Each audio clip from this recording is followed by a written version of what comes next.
오늘 함께할 성경 말씀은 시편 1편에서 6절 말씀입니다. 시편 1절에서 6절 말씀입니다. 하나님이여 나를 지켜 주소서. 내가 주께 피하나이다. 내가 여호와께 아뢰되 주는 나의 주님이시오니 주밖에는 나의 복이 없다 하였나이다. 땅에 있는 성도들은 존귀한 자들이니 나의 모든 즐거움이 그들에게 있도다.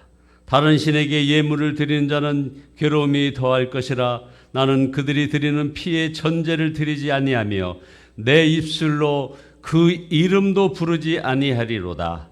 여호와는 나의 산업과 나의 잔의 소득이시니 나의 분깃을 지키시나이다. 내게 줄로 재어준 구역은 아름다운 곳에 있으며 나의 기업이 실로 아름답도다. 아멘. 함께 인사 나누십니다. 주님밖에는 없습니다. 주님밖에는 없습니다. 오늘 말씀 제목은 주밖에는 나의 복이 없도다 라는 제목입니다. 오늘 읽은 이 시편 16편은 저에게는 말할 수 없이 큰 위로가 그리고 은혜가 되었던 말씀입니다. 가장 와닿는 구절이 2절 말씀입니다. 주는 나의 주님이시오니 주밖에는 나의 복이 없다. 나는 주님 당신을 떠나서는 나에게 행복이 없습니다 라는 말입니다. 이 고백은 제가 늘 고백하기 좋아하는 예수님 한 분이면 충분합니다 라는 고백과 같은 고백입니다. 이 고백이 다윗을 살렸습니다. 다윗이 이 시편을 지을 때 대단히 어려운 형편이었습니다. 시편 16편 1절에 보면 하나님이여 나를 보호하소서. 내가 주께 피하나이다. 다윗은 그야말로 생명이 위협받는 그런 어려운 형편이었습니다. 그러나 다윗은 그 순간 주는 나의 주님이시오니 주밖에는 나의 복이 없다 하고 고백하였습니다. 다윗이 정말 하나님을 믿었고 하나님을 바라보았고 하나님만 붙잡았다는 말입니다. 그래서 다윗은 오히려 생명의 길을 찾을 수 있었습니다. 그래서 위대한 하나님의 사람이 되었습니다. 주밖에는 나의 복이 없다. 이 고백은 그렇게 중요합니다. 어떤 분은 이 고백이 두려울 것입니다. 저도 그랬습니다. 이렇게 고백하며 산다는 것은 세상에서는 낙오되고 실패자가 되고 가난한 자가 될 것 같은 그런 느낌을 줍니다. 그러면 어떻게 하나님을 이렇게 믿을 수 있을까요? 다윗의 고백에서 그 열쇠를 찾을 수 있습니다. 바로 8절 말씀입니다. 내가 여호와를 항상 내 앞에 모심이여 내가 그가 내 우편에 계심으로 내가 요동치 아니하리로다. 다윗은 하나님을 믿되 단순히 지식으로 믿은 것이 아니라는 것입니다. 다윗에게 하나님은 언제나 살아계시고 함께 하시는 하나님이었습니다. 내가 여호와를 항상 내 앞에 모심이여 계속되는 관계입니다. 다윗도 밤마다 큐티를 한 모양입니다. 그래서 7절에 나를 훈계하신 여호와를 송축할지라 밤마다 내 양심이 나를 교훈하는도다. 다윗은 매일매일 자신의 삶을 하나님 앞에서 점검하며 살았던 사람입니다. 바로 이것이 다윗이 죽을 위기에서도 오직 하나님만 믿고 순종할 수 있었던 열쇠인 것입니다. 여호와를 항상 내 앞에 모시니 하나님이 항상 오른쪽에 계신 것을 알고 어떤 일을 만나도 흔들리지 아니하는 것입니다. 하나님만 섬기고 사는 것은 답답한 삶이 아닙니다. 정말 놀라운 축복의 삶입니다. 5절 보십시오. 여호와는 나의 산업과 나의 잔의 소득이시니 나의 분깃을 지키시나이다. 6절에 이어서 내게 줄로 재어준 구역은 아름다운 곳에 있으며 나의 기업이 실로 아름답도다. 9절 이러므로 내 마음이 기쁘고 내 영광도 즐거워하며 내 육체도 안전히 거하리니.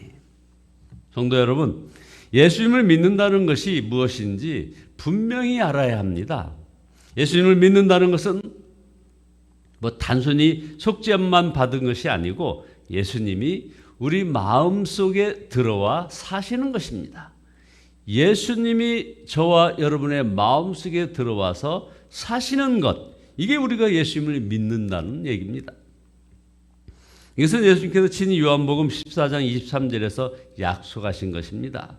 예수님께서 이렇게 말씀하셨죠. 나를 사랑하는 사람은 내 말을 잘 지키는 것과 그러면 나의 아버지께서도 그를 사랑하시겠고 아버지와 나는 그를 찾아가 그와 함께 살 것이라.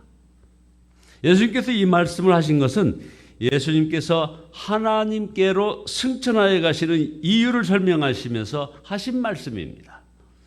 요한복음 14장 2절에 보면 내 아버지 집에 거할 곳이 많도다. 그렇지 않으면 너에게 일렀으리라. 내가 너희를 위하여 거처를 예비하러 가노니 가서 너희를 위하여 거처를 예비하면 내가 다시 와서 너희를 내게로 영접하여 나 있는 곳에 너희도 있게 하리라. 예수님께서 하나님께로 가는 것은 제자들이 있을 곳을 마련하러 가신다는 것입니다. 그런데 그때까지 우리도 우리 마음에 예수님께서 거하실 처소를 마련할 수 있다는 것입니다. 지금 여기서 우리 마음에 예수님을 모시고 함께 살다가 천국에서 주님과 영원히 함께 산다는 그런 이야기입니다. 예수님의 이 말을 들었을 때 제자들은 이해할 수 없었을 것입니다. 어떻게 그것이 가능하단 말인가? 그렇지만 오순절이 이르러 성령님이 그들 마음에 임하셨을 때 그들은 비로소 예수님께서 하신 말씀을 경험하게 되었습니다. 예수님께서는 헤롯의 성전에도 거하지 않으냐 하셨으며 손으로 지은 어느 건물에도 거하지 않으셨습니다. 오직 성령이 임하시는 기적을 통하여 우리 마음에 거하시게 되신 것입니다.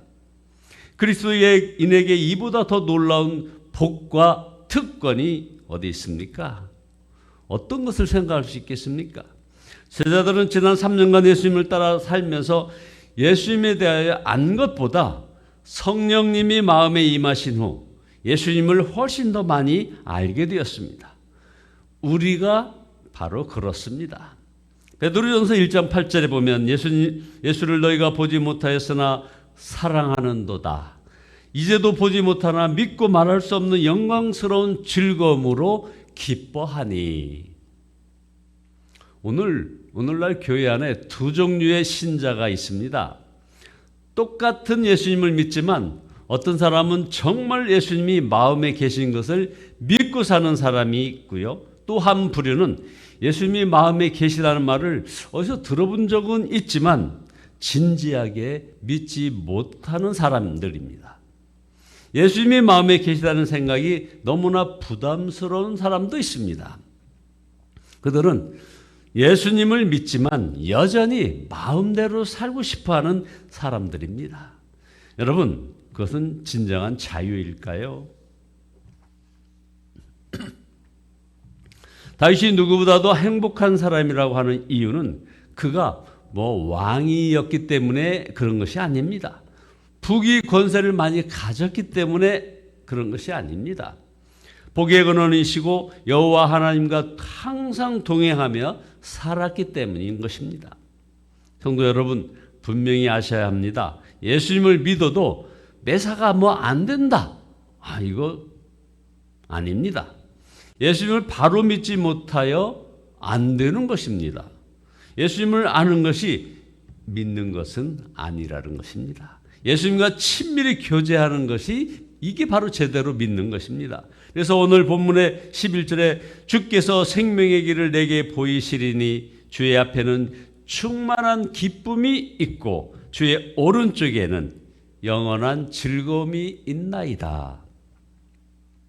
생명의 길은 예수님을 바로 믿는 것입니다. 성도 여러분, 이거 명심하셔야 합니다. 성령 하나님으로 우리 모두의 마음에 오셨습니다. 예수님 때문에 십자가로 인하여 이미 다 이루어진 복입니다. 사랑하시는 성도 여러분, 여러분이 진정한 생명의 길을 가길 원한다면 예수님을 분명히 주님으로 그리고 왕으로 마음에 영접하셔야 합니다. 이 단계가 분명히 있어야 하는 겁니다. 그 다음에 그 결단을 신실히 지키는 것입니다.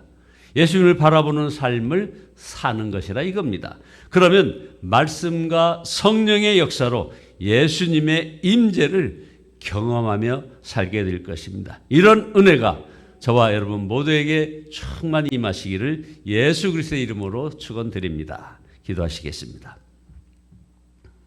성령 하나님으로 우리 모두의 마음에 오신 주님을 찬양합니다. 그러나 회개합니다. 보기에 그는 하나님과 항상 동행하지 못했던 것을 주 앞에 고백합니다. 주여 용서하여 주시옵소서. 이제 십자가 은혜로 그 십자가 사랑으로 감사하며 나가길 소원합니다.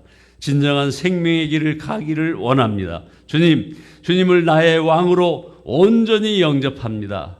말씀과 성령의 역사로 예수님의 임재를 날마다 경험하며 살게 도와주시옵소서. 예수님의 이름으로 기도드리옵나이다. 아멘.